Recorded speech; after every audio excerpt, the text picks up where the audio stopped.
Welcome to our channel, all friends. If you are new to my channel, please subscribe my channel and press the bell icon to stay update for new videos. Thanks. Let's start new video. A middle-aged man and woman were sitting in the drawing room, and I was secretly peeking from behind the curtain. Just then, Mother came out of the drawing room, and when she saw me acting like that, she glared angrily and slowly said, "Aren't you ashamed? Go quickly, prepare tea, and come to the drawing room." Mother grabbed my hand and pulled me towards the kitchen, and I was dragged along behind her.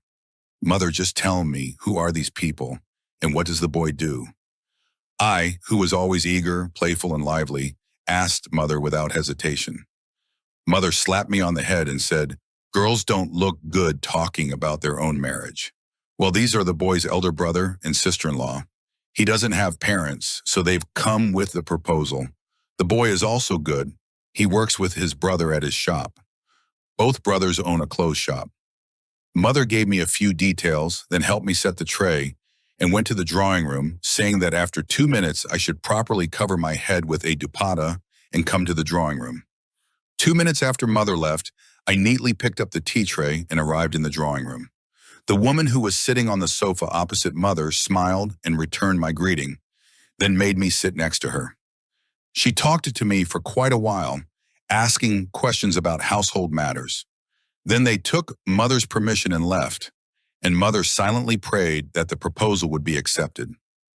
Ever since they left, Mother John had been sitting on her prayer mat, and I was just looking at her in surprise.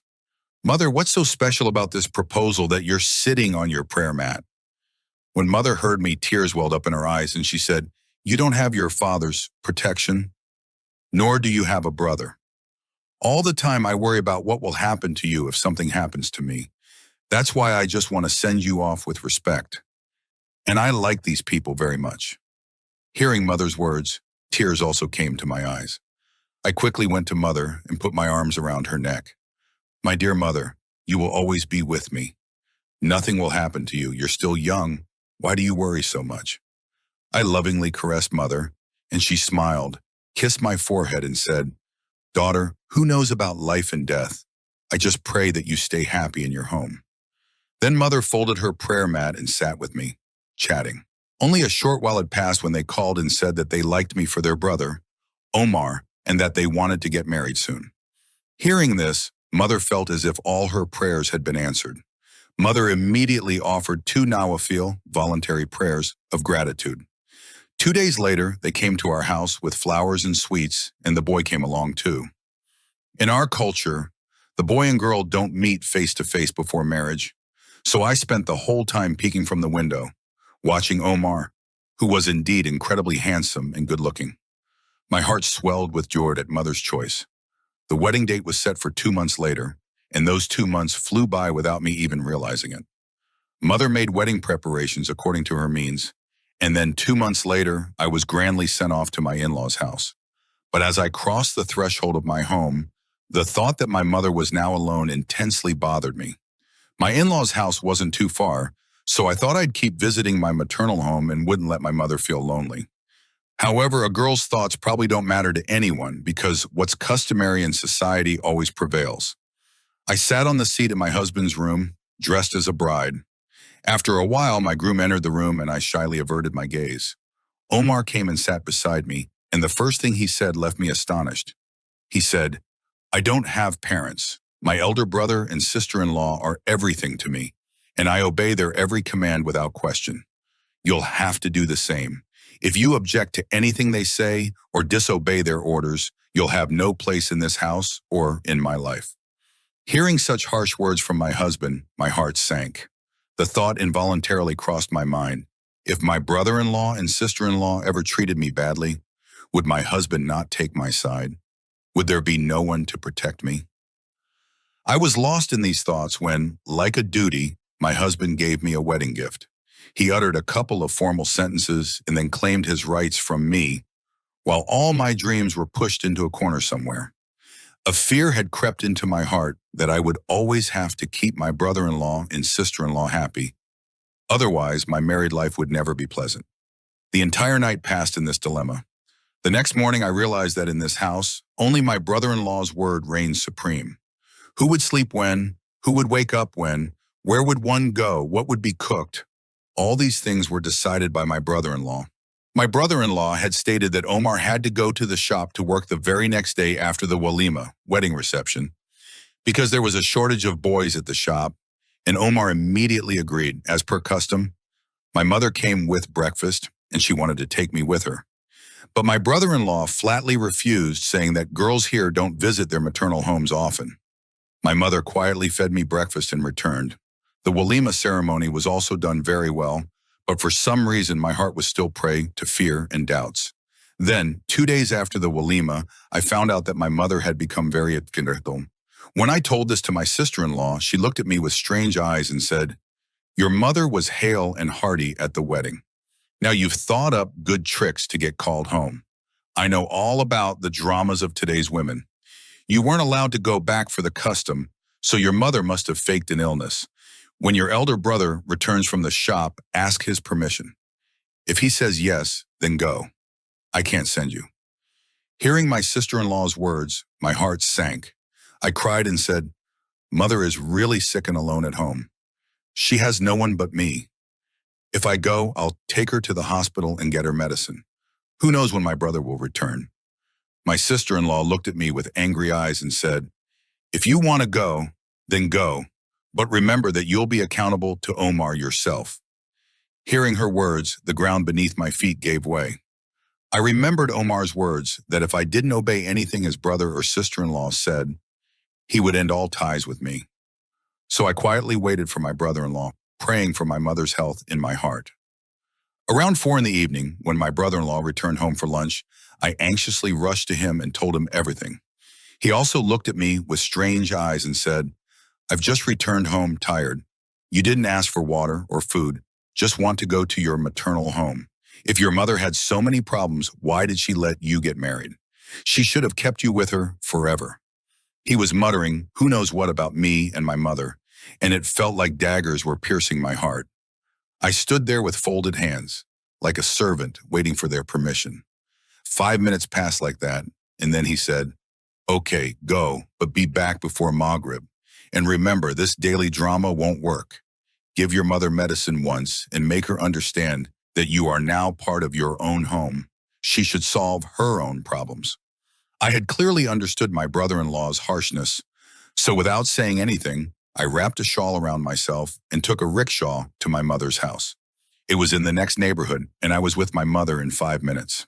My mother's condition was very bad. She was having difficulty breathing. I put her in the rickshaw and reached the hospital, and the news the doctor gave made the ground disappear from under my feet. The doctor said that my mother had stage 4 cancer and that her survival was not possible. Hearing this, I burst into tears while my mother quietly watched me as if she already knew this. When I realized this, I looked at Mother. "Mother, did you know you had cancer?"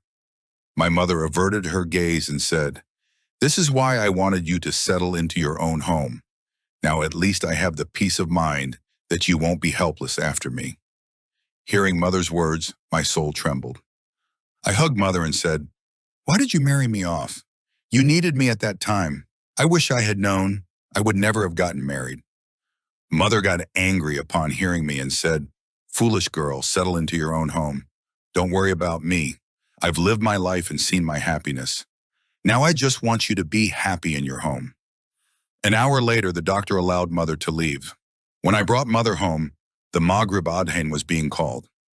I remembered that I had to reach home before Maghrib, but Mother's condition was such that I couldn't leave her.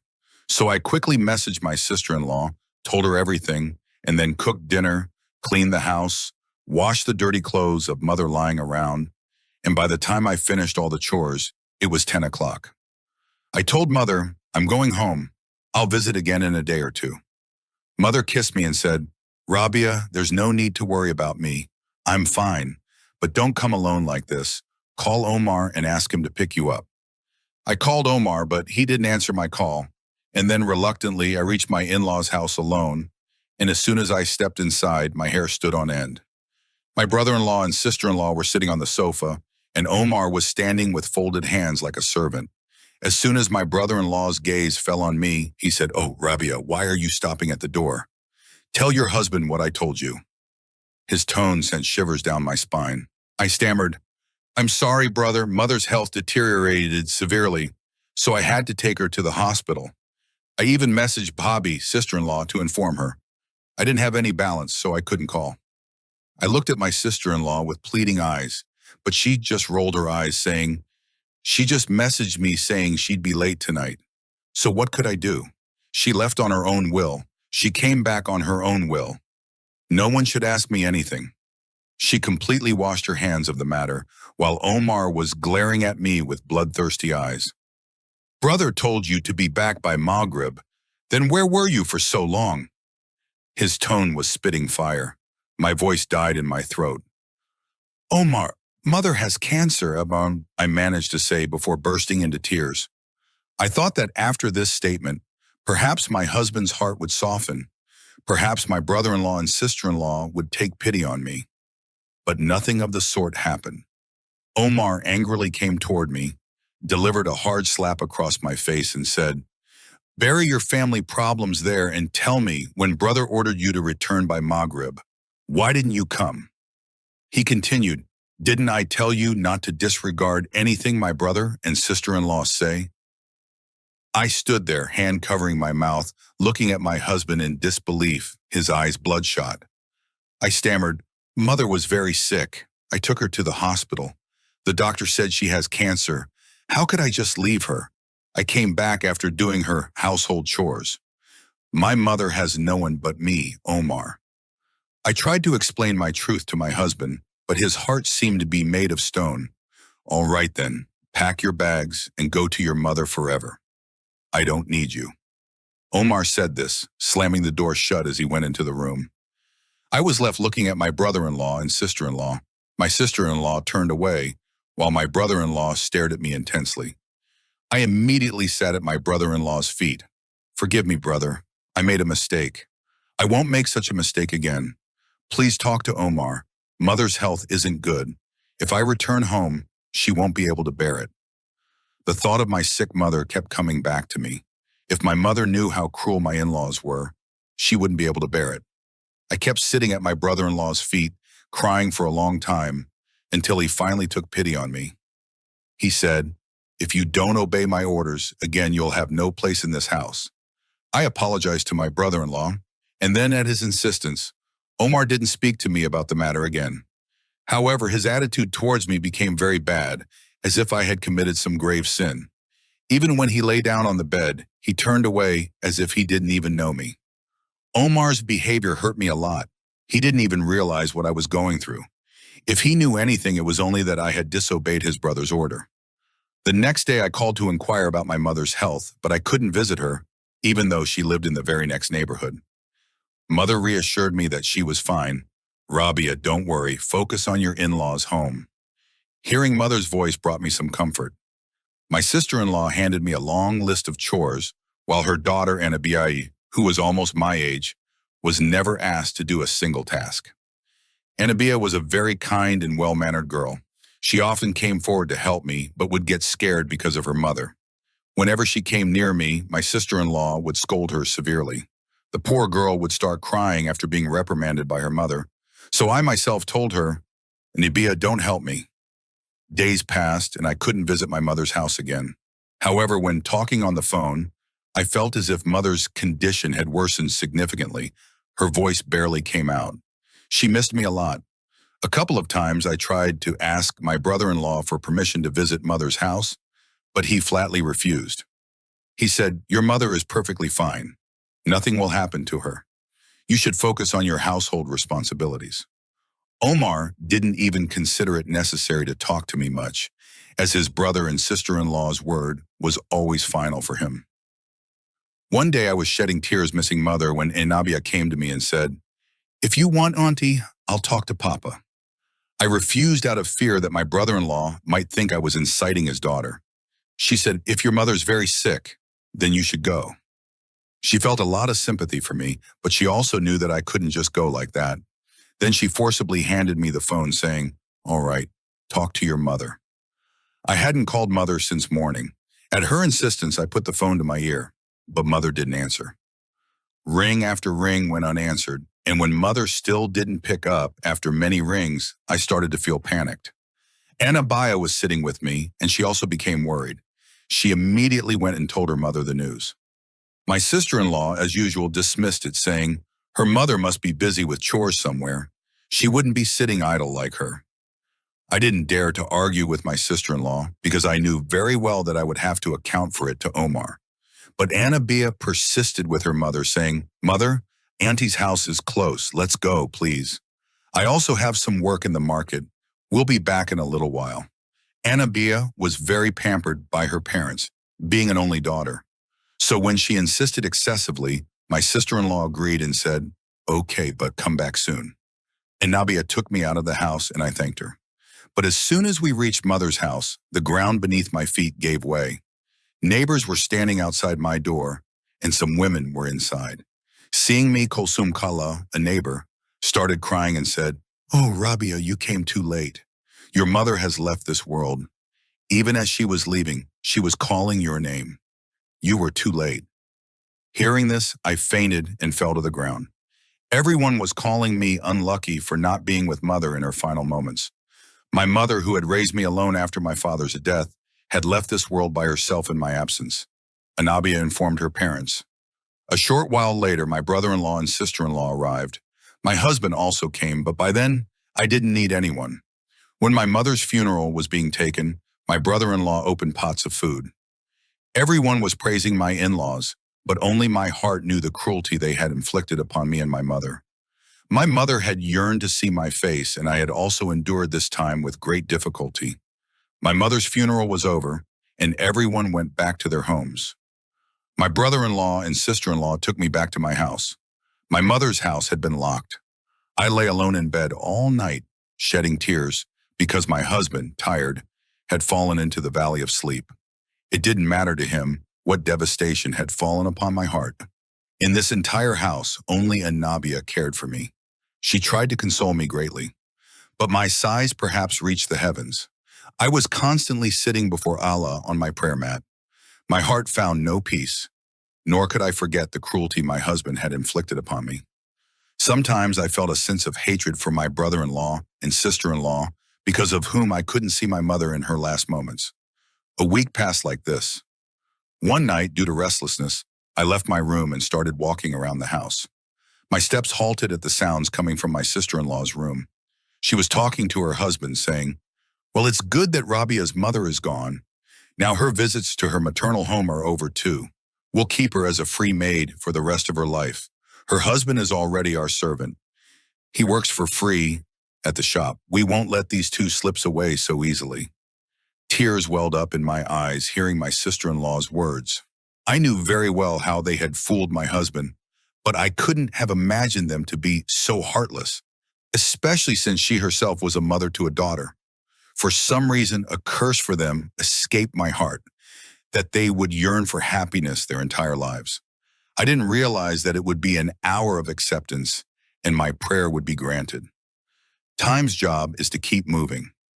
Days turned into months. 6 months passed, and a proposal came for Anabia from a very prominent family.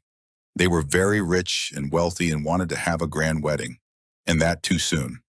My sister-in-law's joy knew no bounds. Her feet wouldn't stay on the ground. She proudly announced throughout the family that a proposal had come for Anabia from a millionaire family. Wedding preparations began at home, but Anabia was not happy. She was always sad and would say that her mother had arranged her marriage without seeing or understanding anything, and she was very scared. I had grown to love Anabia very much, so I constantly tried to explain to her, "Don't worry, everything will be all right." And then with great fanfare, Anabia's wedding procession arrived, and she departed. After she left, I felt as if I had no one of my own left in this house. She was the only one I could confide in. Even my husband wasn't truly mine. I spent that entire night awake. For some reason, I felt a great sense of unease. The next morning, when my sister-in-law began preparing to take breakfast to Anabia's in-laws, I joined her. With all sorts of delicacies arranged on the food tray, we were both ready. My sister-in-law said that we would bring Anabia back with us and keep her for 2 days at our house because the walima was 2 days later. Hearing my sister-in-law's words, Some moments from the past flashed before my eyes. When my mother had come to pick me up, my sister-in-law had flatly refused, saying that there was no such custom in our family. But today that same sister-in-law was determined to bring her own daughter. A short while later, Omar took me and my sister-in-law to Anabia's in-laws' house. But the watchman stopped us at the gate, saying, "You are not allowed to enter." Hearing this, Omar immediately became angry. When he created a commotion, and Nabia's father-in-law came out from inside and said, "Not everyone is allowed to enter our house. Only people of our status can come into our home." Saying this, Nabia's father-in-law started to turn back, and my sister-in-law was utterly shocked. She shrieked, "But my daughter is inside. I want to meet her." The father-in-law turned back and said in an extremely furious tone, "She was your daughter, but now she is our daughter-in-law. Without our permission, she can neither meet anyone nor go anywhere. When her husband wishes, he will bring her to your house." My sister-in-law just kept staring at Anabia's father-in-law as he finished his sentence and went back inside. Omar said, "Sister-in-law, there's no point in screaming here. These are very influential people. Nothing we say will affect them. Let's go home for now." Omar brought my sister-in-law home with great difficulty, but as soon as they arrived home, she created an uproar. She was yearning to see her only daughter and was bad-mouthing Anabia's in-laws, but nothing she said now would change anything. My sister-in-law called Anabia, but her phone was off. Then brother called Anabia's husband, and he let my sister-in-law speak to Anabia for 2 minutes, and then hung up saying that there was no need to call repeatedly. My sister-in-law was absolutely devastated. She cried herself sick to the point that she had to be taken to the hospital. When my sister-in-law returned from the hospital late at night, she was completely drained. Bad-mouthing Anabia's in-laws, she simply wept in memory of her daughter. After comforting her for a while, I went back to my room because it was 2 in the morning after all the commotion. I was also utterly exhausted. I sat in my room, and a little while later, Omar also came in. As soon as he entered, he sat at my feet and started crying, begging for my forgiveness. I looked at Omar in surprise. I didn't understand what had suddenly happened to him, but he cried and said, "Today I realized how much injustice I've done to you. My sister-in-law stopped you from going home in the same way, but I never supported you. Today, when it came to their own child, I saw how much she's suffering while your mother left this world alone fighting her illness. Today I've realized what a great sin we've committed." Omar was sobbing uncontrollably, and at that moment I felt that perhaps my curses had been answered. I felt very bad for Anabia because she was a very good girl. I not only forgave my husband but also prayed to Allah that everything would turn out well for Anabia. I held no malice or animosity towards her. Anabia's in-laws hadn't changed, but my husband's heart had. From that day onwards, the dominance of my brother-in-law and sister-in-law over me ended. Besides, they were fighting their own grief. My brother-in-law's condition wasn't good either. Omar took over the shop, and I managed the entire household. Allah blessed me with a son, and my life was filled with happiness. While my brother-in-law and sister-in-law remained confined to their room because Anabia was their only child, and after her departure, they had nothing left. After some time, they both also realized their transgressions, and they both asked for my forgiveness. I, with a big heart, forgave them both. A person intoxicated by the power and arrogance never realizes what will happen if a more powerful being intervenes. Before committing injustice, one should always remember that they are also made of clay and will have to account for all their deeds.